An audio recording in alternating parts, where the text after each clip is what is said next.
কপিল সিব্বল যেদিন অসুস্থ বললেন তার আগেই জমা দেওয়ার কথা, তো সেদিনও আপনি জমা দেননি। আর আজকে যখন আবার তাদের আইনজীবীর অসুস্থতা দেখিয়ে 7 দিন গেল, তারপরেও আপনি জমা দেননি। তার মানে আপনি তো চাইছেন যে আরও ডিলে হোক। এই যে বিলম্বিত করার চেষ্টা হচ্ছে এ ব্যাপারে কোনো সন্দেহ নেই, কিন্তু বিলম্বিতটা করা হচ্ছে কেন? দুটো কারণ হতে পারে।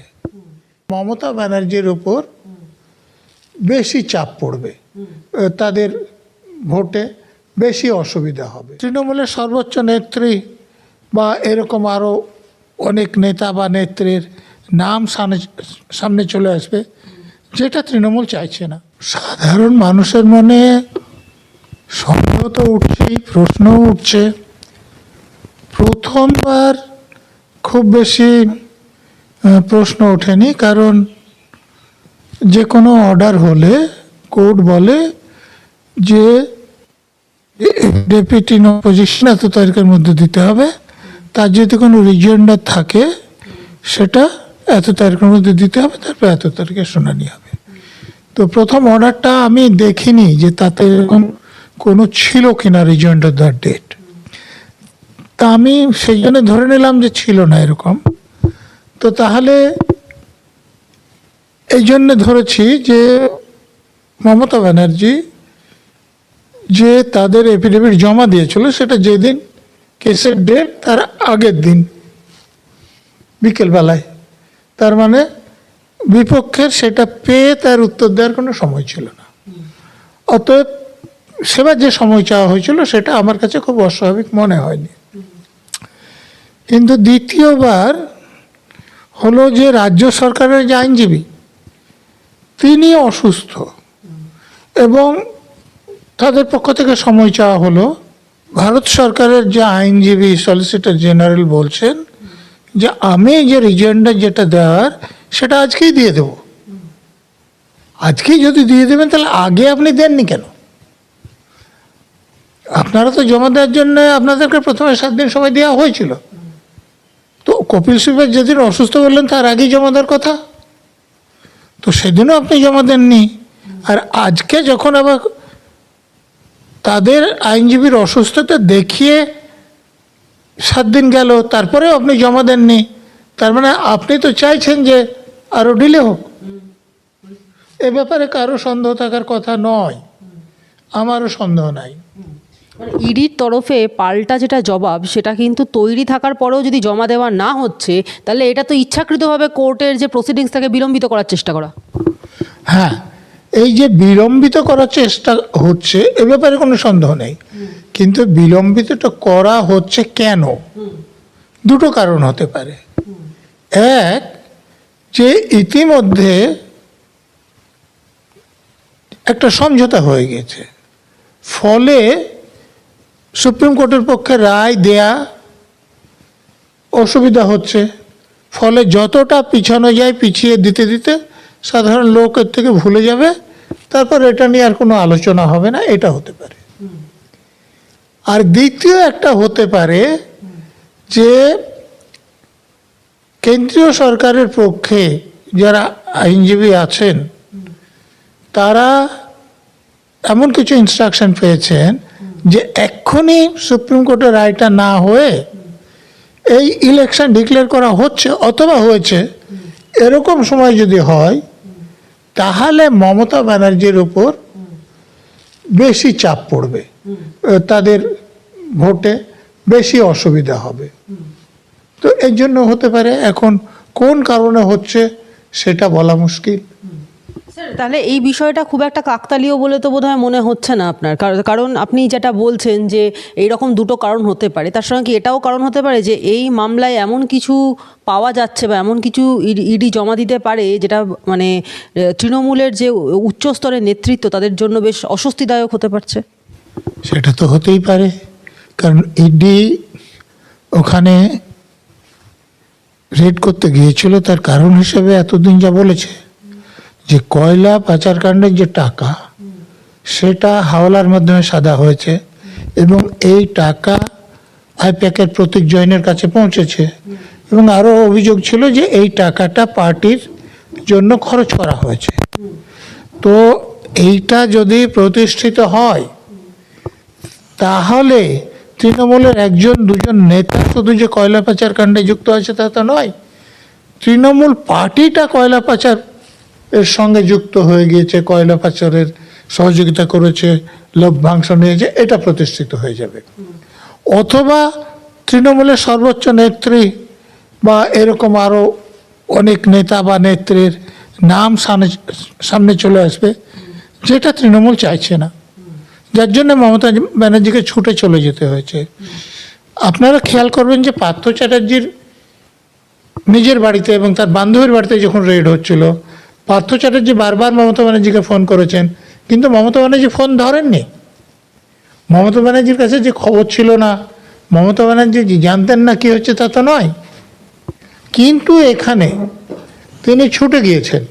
তাহলে এখানে যে স্টেকটা আছে সেটা পার্থ চ্যাটার্জি এবং বান্ধবীর বাড়িতে যে স্টেক ছিল তার থেকে অনেক বেশি।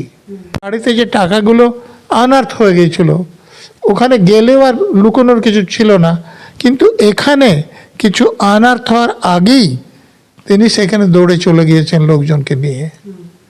তো কারণ বুঝতে পারছেন যে এখানে তিনি অনেক বেশি আতঙ্কিত ছিলেন যে ইডি রেড করে যে নথিপত্র বা হার্ড ডিস্ক বা কম্পিউটার এগুলো যদি সিজ করে তাহলে এমন কিছু বেরোবে যেটা ওনার পক্ষে খুবই ক্ষতিকর হবে। তাহলে এনফোর্সমেন্ট ডিরেক্টরেট যদি এটা জানিয়ে দিয়ে থাকে যে তাদের হলফনামা, পাল্টা হলফনামা প্রস্তুত, তাহলে সেটা জমা না দেওয়াতে তো দায় তাদেরকেই নিতে হবে, এবং সেটা তো খুব একটা ভালো কথা নয়। না, কোনো লোক তো বলবে না যে আজকের যে পিছিয়েছে, আগের দিন রাজ্যের আইনজীবী বলেছিলেন যে আমি অসুস্থ। তিনি অসুস্থ ছিলেন কিনা যারা সংশ্লিষ্ট আছেন তারা বলতে পারবেন, অতএব সেটা রাজ্য সরকার সময় নিয়েছিল। কিন্তু আজকে তো যে মামলাটা হলো না, তার দায়িত্ব তো কেন্দ্রীয় সরকারের আইনজীবীকেই নিতে হবে। অতএব এটা পরিকল্পিতভাবে হচ্ছে বলেই আমার ধারণা। মানে এই যে টানা বিলম্ব হচ্ছে, পরের পর বিলম্ব, মানে তারিখের পর তারিখ আসছে, এই যে টানা বিলম্ব, এতে তদন্তকারী সংস্থার আন্তরিকতা এবং পেশাদারিত্ব নিয়েও কিন্তু প্রশ্ন উঠে যাচ্ছে। দেখুন, ইংরেজিতে একটা কথা আছে বিচার সম্পর্কে, justice delayed is justice denied. তো তদন্তর ক্ষেত্রে তো তাই। তো কোনো তদন্ত যদি এতটা দেরি হয় তাহলে যে প্রমাণগুলো পাওয়ার কথা ছিল সেগুলো লোপাট হয়ে যাওয়ার সম্ভাবনা আছে। তাহলে এই যে ডিলে হচ্ছে, এটা তাহলে মামলার যে গুরুত্ব সেটাও কিন্তু কমে যাচ্ছে, তাই তো?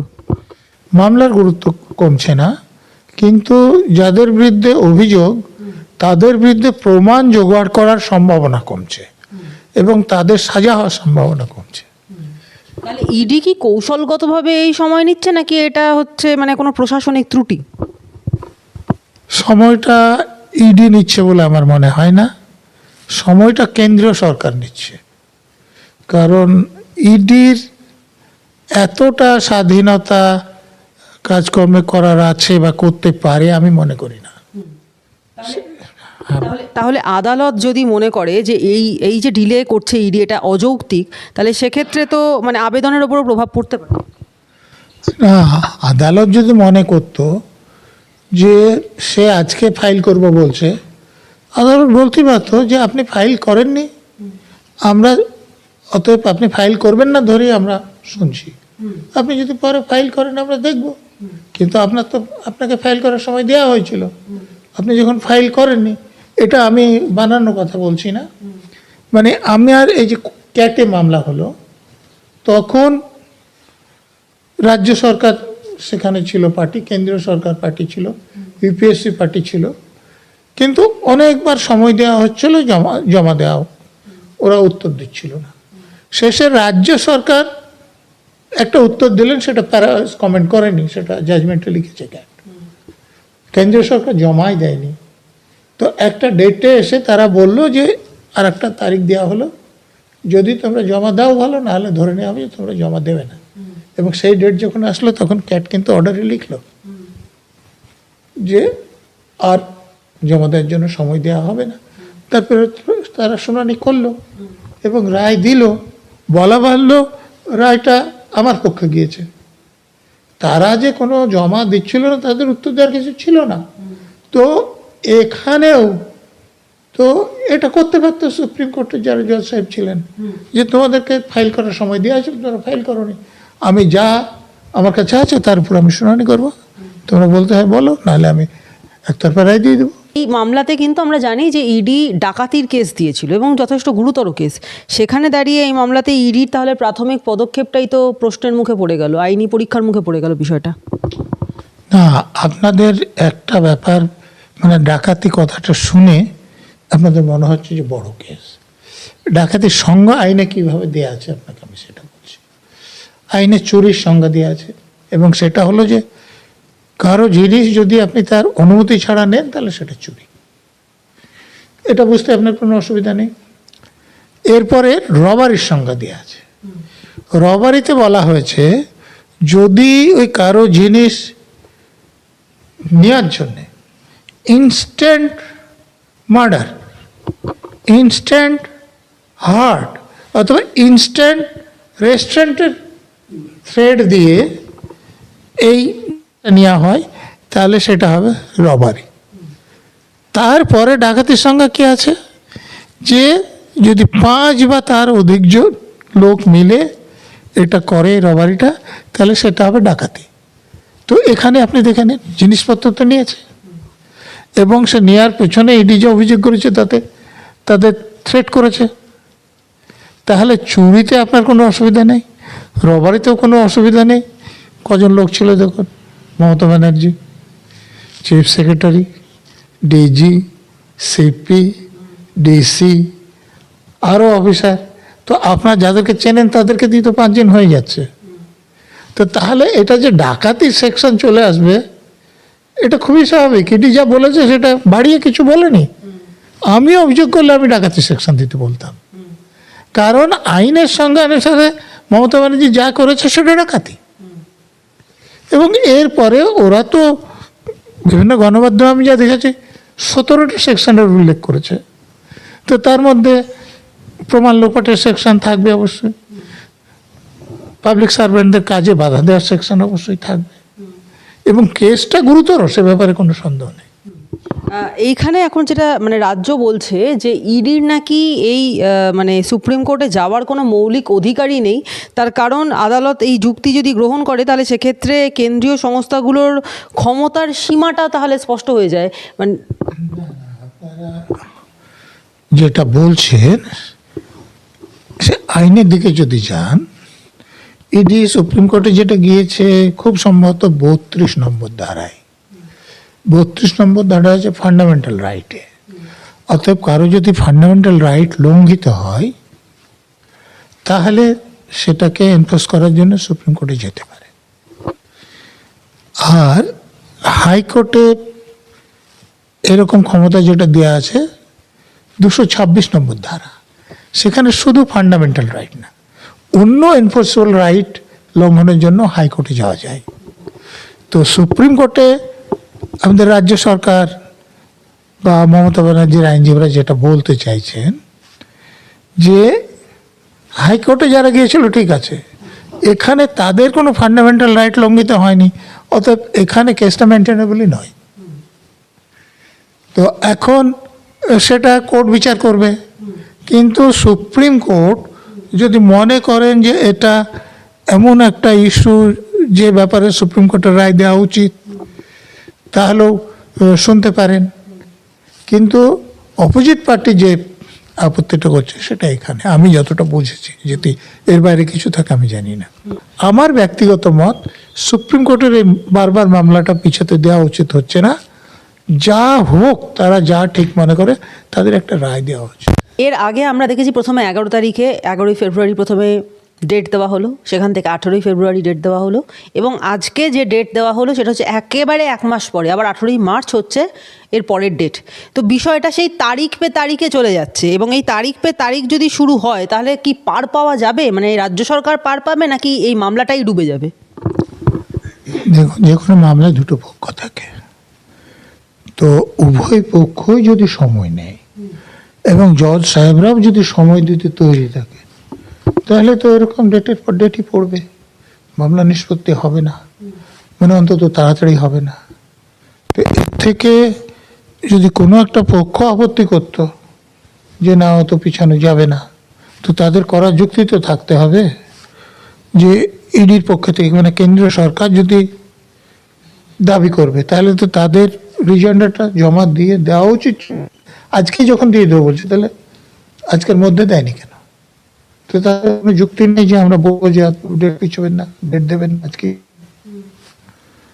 আর তারপরে এর আগে তো মমতা ব্যানার্জির রাজ্য সরকারের ডেট নিয়েছেন অসুখ বলে, তো তারা যখন ডেট নিয়েছেন, এরা ডেট চাইলে তাদের আপত্তি করার খুব বেশি কারণ থাকে না। তো সেই জন্য, এবং সেটা 2 দিন 4 দিন 1 সপ্তাহ হলে বোঝা যেত, কিন্তু 1 মাস পরে যখন ডেট দিচ্ছেন, তখন স্বাভাবিকভাবে মনে হবে যে মামলাটাকে কোল্ড স্টোরেজে পাঠিয়ে দেওয়ার চেষ্টা হচ্ছে।